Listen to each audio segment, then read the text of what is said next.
When I was a young man, I went to Fullerton College. This was before going to Cal State Fullerton, because Fullerton is a junior college, but they refuse to put the word junior in their name because they don't want you to know how pathetic they are, which somehow makes them even more pathetic.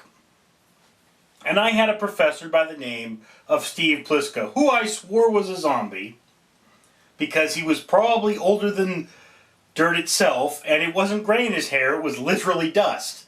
So Steve, he was a lighting designer for the theater arts department, and he was an instructor, and he would say at the first day of his class, the first thing you have to do to a play is commit to that play. And the second thing you need to do to that play is to commit to that play. And I have to tell you with absolute honesty, I was in one play that he directed, and I really, really should have quit.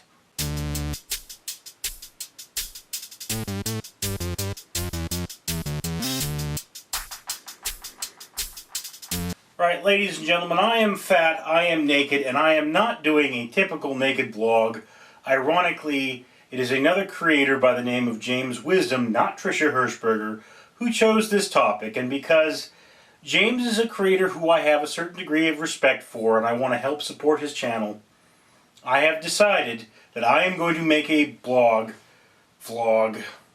or any other thing with the word log in it, about commitment, because that was his topic.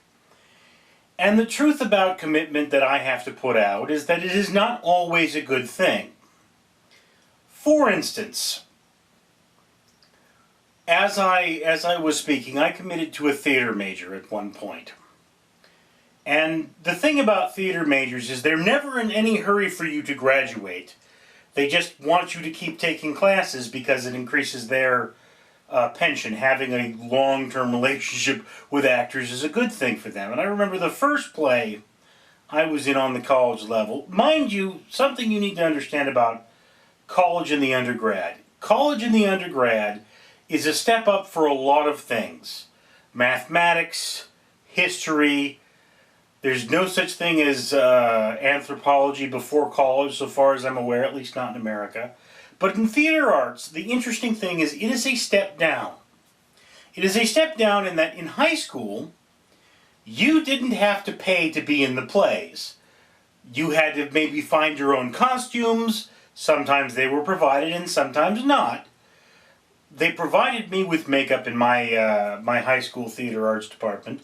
But then I got to college and I actually had to I actually had to pay money to be involved in these productions. So in college I was involved, I was a performer in 2 plays. The first one, we had a gentleman who was lighting things on fire, was one of my co-stars, and when I told him to stop, he threatened me. At this point I had already told the stage manager, and the stage manager had done nothing about it, and then the guy tried to set things on fire again, was told to stop not only by me but by the director, and he waited after the thing and threatened me. And the funny thing about this is they were upset with me for telling him to stop rather than being upset with him for being ridiculously stupid. This is how you know you're in America, because our schools are so bad in America that we have a problem with someone saying, "You're putting me in danger, stop it." Now, the next play I was in was the one directed by Mr. Pliska. And I remember I was being sexually harassed by another man.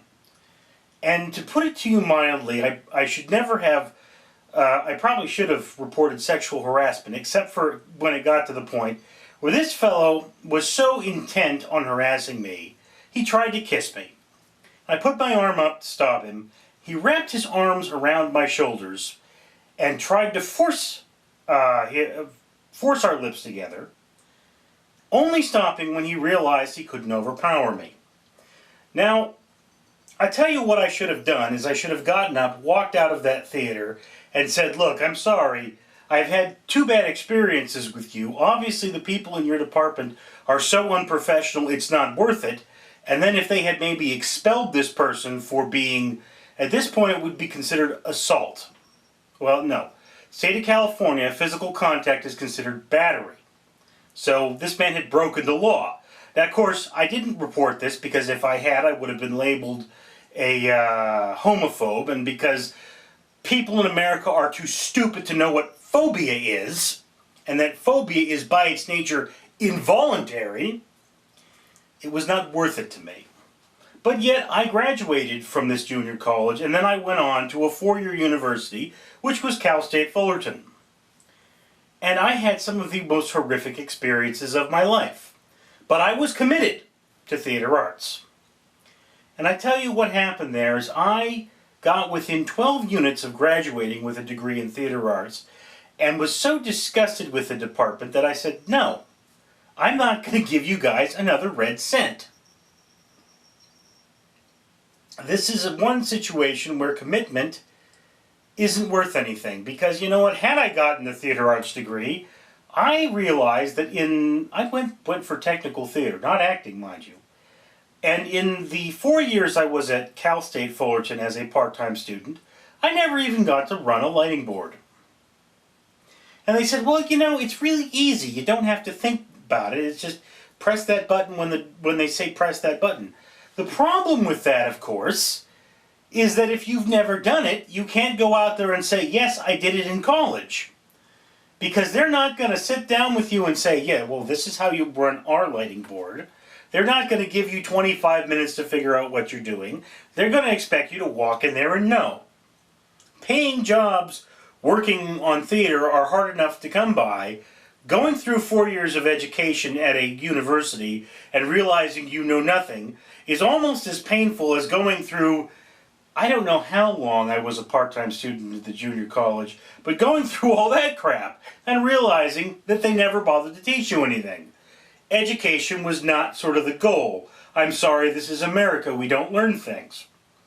So that's where I basically came out there, as I said, you know, commitment.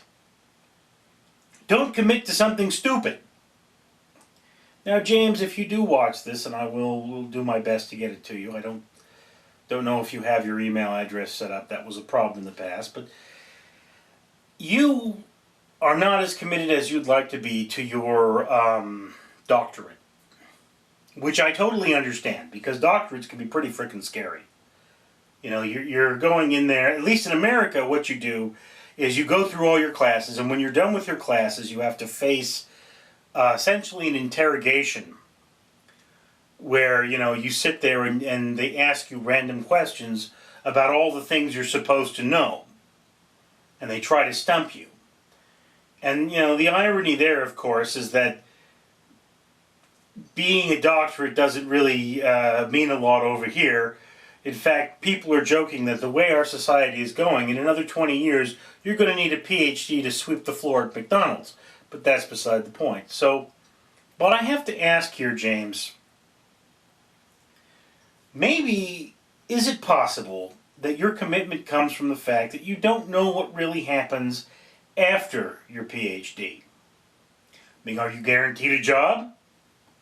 Do you know what you're going to be doing? Because I'll tell you, one of the things that got me to slow down in college was the fact that I had no idea how to look for a job. Presently, I'm unemployed. I am still at a loss for looking for a job, and the job market out here in Los Angeles, where I live, is so absolutely miserable, you may as well not even try. Except for the fact that, you know, to keep your EDD, you have to fill out paperwork saying, yes, I looked for a job this week. So that's kind of how it works. It's not pleasant. It's just one of those things. But yeah, commitment can be a good thing when you're committing to something worthwhile. Commitment can be a bad thing when you're committing to something that is not worthwhile. Overall, don't view your level of commitment as being that important. View the value of what you're committing to as being what's important, and commit yourself appropriately. I hope that was informative to all you on the internet. I hope you feel absolutely enriched. I'm Richard.